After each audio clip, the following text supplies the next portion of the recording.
बिस्मिल्लाहिर्रहमानिर्रहीम। अस्सलाम वालेकुम। आज हम पकोड़े बनाएंगे। रमज़ान में तकरीबन सब लोग ही पसंद करते हैं पकोड़े। ये मैंने 2 प्याज काट लिए बारीक बारीक करके और 1 आलू काट लिया और 1 मुट्ठी पालक की काट कर इसमें डाल दी है। मैंने पालक और धनिया को धोकर काट कर फ्रीज़र किया हुआ है और जब ज़रूरत हो थोड़ा सा इस्तेमाल कर लेते हैं। ये 1 टीस्पून धनिया का डाल लिया। ये आपकी मर्ज़ी है, ज़्यादा भी शामिल कर सकते हैं पालक और धनिया वगैरह। और ये 4 टेबलस्पून बेसन के ले लिए हैं और 4 टेबलस्पून ही पानी के लिए हैं। और 1 टीस्पून रेड चिली पाउडर है, 1/2 टीस्पून नमक है, 1 टीस्पून साबुत ज़ीरा है, 1 टीस्पून सूखा धनिया है। ये साबुत धनिया है, इसको मैंने इसमें थोड़ा सा हमाम दस्ते में पीस लिया थोड़ा सा ही बस। और तकरीबन 2 पिंच के बराबर ये हल्दी ली है, इतनी हमें चाहिए। अब इन चीज़ों को सबको मैं मिक्स कर कर रख दूंगी। 1 घंटे तक इनको ऐसे ही हम रहने देंगे। फिर जब हम पकोड़े बनाएंगे तो बहुत ही अच्छे बनते हैं। ये अब ये सारी चीज़ें हम मिक्स कर लेंगे।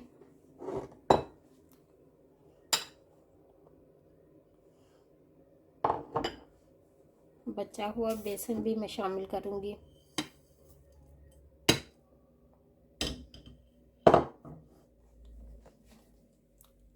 पहले एकदम से पानी नहीं मैंने डालना इसमें, क्योंकि जब हम इसको प्याज वगैरह का धोते हैं इसमें पानी रह जाता है, वो भी इस बेसन को लग जाएगा पानी। और काफ़ी नरम पकोड़े बनते हैं और अच्छे बनते हैं। बेसन भी बहुत ज़्यादा नहीं डालना और पानी भी बहुत ज़्यादा नहीं डालना। देखिएगा ज़रूर, बहुत ही मज़ेदार और अच्छे पकोड़े बनेंगे। ये 4 टेबलस्पून मैंने पानी रखा है, लेकिन मैंने अभी तक कुछ इसमें पानी नहीं शामिल किया। वही जब मैंने इसको प्याज और आलू को धोया और छन्नी में रख दिया थोड़ा सा थोड़ी देर के लिए, और जो इनको पानी लगा हुआ है देख लें उसी में अभी हो गया। अगर ज़रूरत होएगी तो डालेंगे पानी, वरना नहीं। ये पानी की नहीं है ज़रूरत। इनको मैं मिक्स करके रख दूंगी और जब फिर अफ्तारी का टाइम होएगा तो अब बना लेंगे। अभी काफ़ी टाइम है और मैं पहले ही बना के ऐसे मसाला वगैरह रख देती हूँ और तो काफ़ी अच्छा पकोड़े भी अच्छे बनते हैं।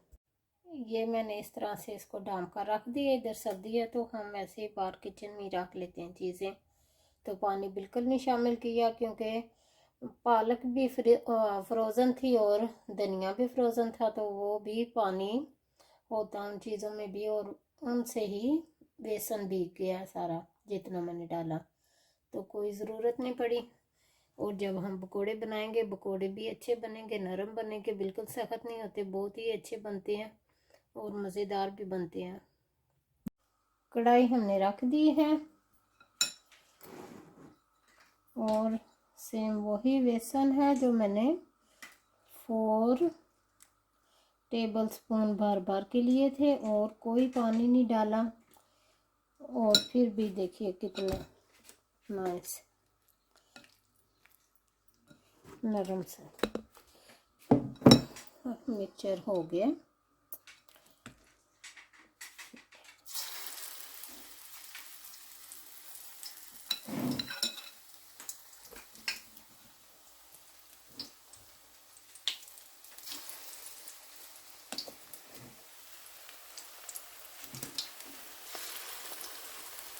ऐसे हम पकोड़े डाली जाएंगे और बनाई जाएंगे।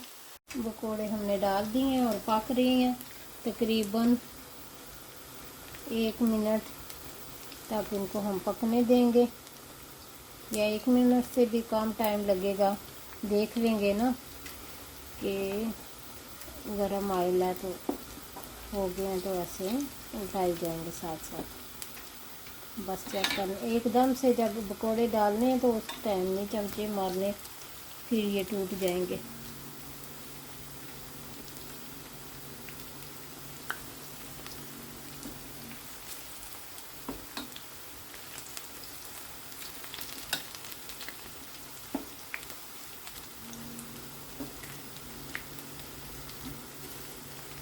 एक प्लेट हो जाती है, इतने बन जाते हैं। हम बहुत ज़्यादा नहीं पकोड़े खाते, तो हमें इतने बहुत है।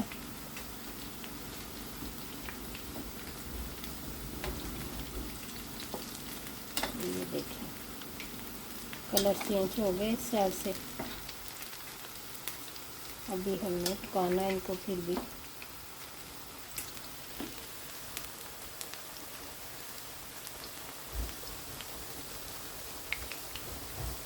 कितने अच्छे लग रहे हैं।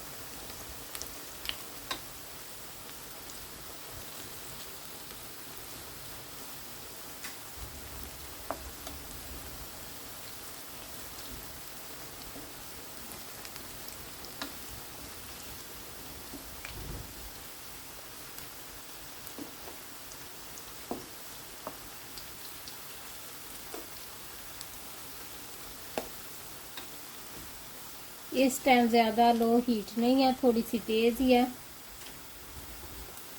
क्योंकि कढ़ाई रखी है तो फिर पकौड़ों को फ्राई करना थोड़ी सी तेज़ हीट ही रखनी है।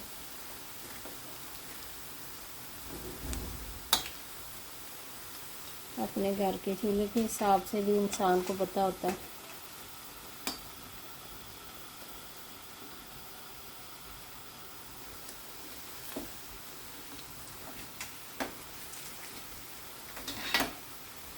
बस ये देखिए कितने खूबसूरत लग रहे हैं।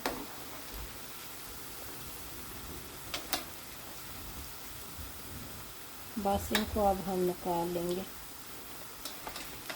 देखिए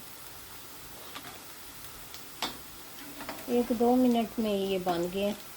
जब डालें कढ़ाई में उससे पहले तो जो टाइम लगता है वो तो लगता है ना बनाने में, मसाला वगैरह, तो जब फ्राई करने 1-2 मिनट में ही हो जाते हैं फ्राई, ऑयल गर्म हो तो। बस अब हम निकाल लेंगे इनको।